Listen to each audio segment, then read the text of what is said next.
Pastāstīšu par savu pieredzi ar kurjeriem. Pasūtīju paku no Vācijas, un izrādās piegāde būs ar DPD. Nu, ok. Paiet laiks, DPD atsūta man SMS, ka piegādās paku. Nu, es izlasu SMS, bet piedāvātajā laikā es paku saņemt nevaru. Nu, tā es tur spiežu uz linku, kurš atrodas te SMS. Nu, tur var izvēlēties it kā citu laiku. Bet, kā izrādās, laiku tur izvēlēties nevar, tikai dienu.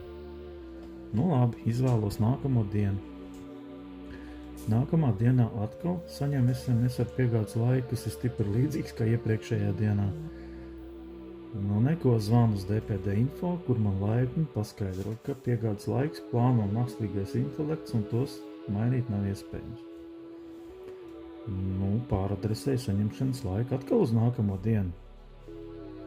Nu, tai dienā man zvana kurjers. Tagad klausieties sarunu ar kurjeru.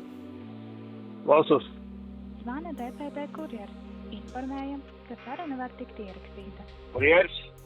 Jā. Jūs šodien tā jālaiž galā arī nesat? Nē, es neesmu, es tikai līdz 1:30 esmu katru dienu. Kur tu pa dienu esi?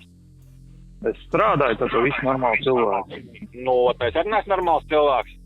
Nu, bet tā kā jūs runātājs jums atbild, kas ir pa jautājumu, kas ir...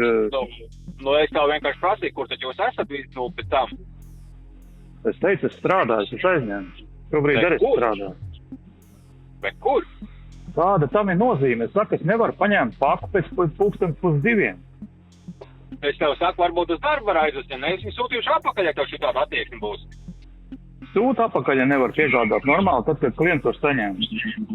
Es tev vienkārši prasu, kur tu pēc tam esi darbā, kur varbūt tev uz darbu var piegādāt, tu jau esi pats bravūrīgs esi.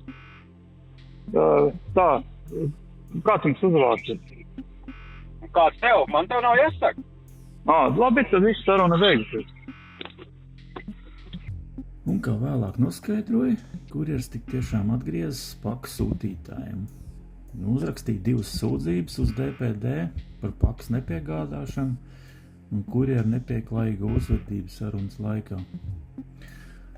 Sazinājos ar pārdevēju, izskaidroja situāciju un palūdzu nosūtīt paku otrais, bet jau ar DHL, kur pārdevējs bija tik laipns un piekrita.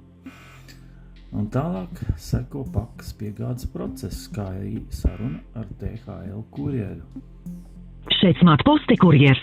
Lūdzu, ņemiet vērā, ka šī saruna var tikt ierakstīta saskaņā ar Smartposti privātuma politiku. Labdien! Labdien!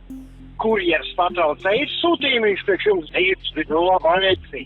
Jā, ļoti labi. Jūs mājās tagad? Esmu mājās, jā. 5 minūtīs būšu. Super, sarunāt, labi, jūs gaidīšu, jā. Paldies.